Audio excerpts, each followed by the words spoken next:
কি নাই ওজুর মধ্যে ভাত দিছস কি লাগে বাদ দিলি তুই এটা তোরা একটুর জন্য বড় ধরনের একটা বাস খাওয়ার হাত থেকে বাঁচা গেলাম। দুই ভাই মিলে আজকে পানির ট্যাঙ্কিটা পরিষ্কার করলাম।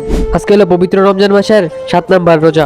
বরাবরের মধ্যে আজকেও সেহরি খেয়ে ফজর নামাজের উদ্দেশ্যে বাইরে গেলাম। তো নামাজ পড়ে আসার সময় হিমেলরে আমরা পৌঁছাইতেছিলাম। আজকে এত শীত পড়ছে যে মসজিদের প্রত্যেকটা মুসল্লি শীতের জামা নিয়েছে, কিন্তু এই আল্লাহর বান্দায় পাতলা একটা পাঞ্জাবি পরে আইসা পড়ছে। তো ফজর নামাজ পড়ে ঘুমাইছিলাম, ঘুমের তো ইত্যাদি বেলা 11:30 বাজে গেছে। আর আজকে যে আমি কি বাস খাইতে লইতেছিলাম এটা পুরো ব্লগটা না দেখলে বুঝতেই পারবে না। তো চলো ব্লগটা শুরু করা যাক। তো ঘুম থেকে ওইটা যেতেছি ছোট ভাইরে সাহায্য করার লাগে। ছোট ভাইরা না কি গেছে ট্যাঙ্কি পরিষ্কার করতে, পানির ট্যাঙ্কি আগে সবসময় আমিই পরিষ্কার করতাম, না কিছুদিন ধরে হ্যাঁ 2-3বারই পরিষ্কার করলো। তো আমি আর সাহায্য করার লেগে আয়া বললাম, তাই আজকে গেছি তুই উঠলি কেমনে, কারণ আগের জায়গাতে উঠতাম এই জায়গাটা বন্ধ হয়ে গেছে। আমি টানা 2 যুগ ধরে চেষ্টা করতেছি, তাও কোনোভাবে উঠতে পারতেছিলাম না। তো অনেক কষ্ট করার পরে উঠা বললাম, উঠা দেখলাম যে ছাদের অবস্থা খুবই খারাপ, কারণ আমি এখন ছাদে উড়ি না। ভাবলাম যে হ্যাঁ ট্যাঙ্কিটা পরিষ্কার করে আমি ছাদটা পরিষ্কার করি, এই কারণে একটা ঝাড়ু আইন না ছাদের সবগুলা ময়লা পরিষ্কার করা শুরু করলাম। আর হ্যাঁ ভিতর থেকে ট্যাঙ্ক বার করতেছিল।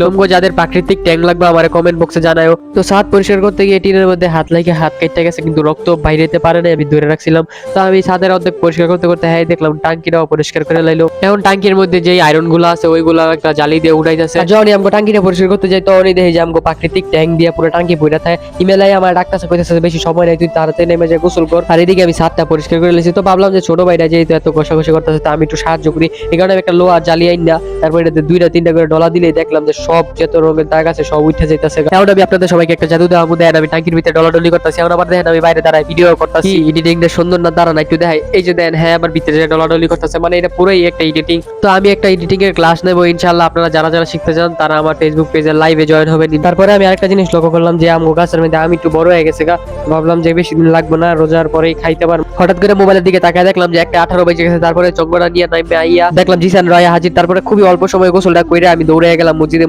নামাজটা আদায় করলাম। নামাজ আদায় কইরা আমরা 3 জনে যাই শুয়ে পড়লাম। নামাজ শেষে মসজিদে শুয়ে থাকতে অনেক ইচ্ছা করে, কিন্তু শুইতে পারি না, মসজিদ তালা দিয়ে দেয়। তো আমি দৌড়টা বাইরে আইয়া হ্যাঁ আগে আইয়া হ্যাঁ 2টা তালা দিয়ে বন্দি করে রাখছি। তারপর অনেক চিল্লাচিল্লি করতেছে, এই কারণে ছেড়ে দিছি। আর এই যে এখন ইবেলে একটা বড়ি চুরি করলে এই কাছ থেকে এখন এটা 2 আনতে গেছে, 2 খাইবো। রমজান মাসে রোজা রাখা আবার বড়ি চুরি করে খায়, মানে হ্যাঁ রোজা না আমার কাছে বই দিয়া তারপরে যে চুরি করছে। তো আমরা এখন যেতেছি প্রাইভেটে আইয়া দেখলাম যে আমগো আধা ঘন্টা আগেই সারাই পড়েছে। তো প্রাইভেটটা পড়ে এখন বাইরে আইয়া দেখলাম যে একটা বেমান বাজাইতেছে। তারপরে আমার আইফোন 20 প্রো ম্যাক্স দিয়ে আমি জুম বাড়িয়ে দিলাম। আর আমরা এখন দাঁড়ায় ইউটিউব চ্যানেলের ভিডিওগুলো দেখতেছি। আলহামদুলিল্লাহ ইউটিউবে ভালো একটা রেসপন্স পাইতেছি। তো আমার বাসায় আসার সাথে সাথে আমার বই আইয়া রেডি এখন হেরে ঘুরাইতে হতো। তো আবার হেরে লইয়া বাইরে গেলাম ঘুরতে, ঘুরে এনে বাসায় দিয়ে এলাম। বাসায় দিয়ে আমি মাঠে এলাম, মাঠে আইয়া কয়েকটা ভিডিও করলাম।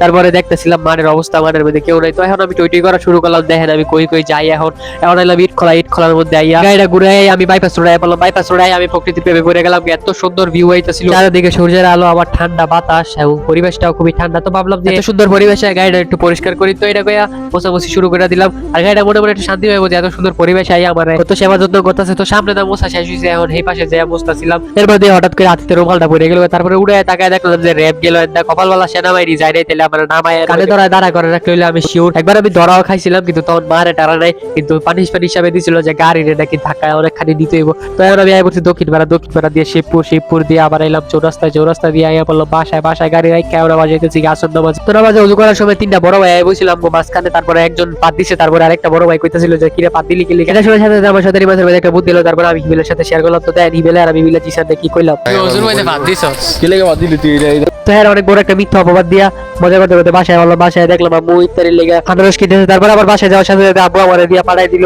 মুড়ি কিনার লেগে। তো আমি বাজারে আইয়া কাকুরে বললাম যে সবচেয়ে ভালো মুড়িটা দাও। তারপরে 1 কেজি মুড়ি নিয়ে যাইতেছি বাসায়। তারপরে মনে বললো আবার ইফতারিও নিতে হবে। তারপরে ইফতারির দোকানে এলাম, কাকারে বললাম গরম ইফতারি দাও। তারপরে ইফতারি দিল, আমি 2টা নিয়ে এখন যাইতেছি বাসায় এসে ইফতারি খাওয়া শেষ করে আবার যাইতেছি মসজিদে। আমার রমজান মাসে 30টা ব্লগ দেখতে হলে সাবস্ক্রাইব এবং ফলো করে পাশে থাকুন। আল্লাহ হাফেজ।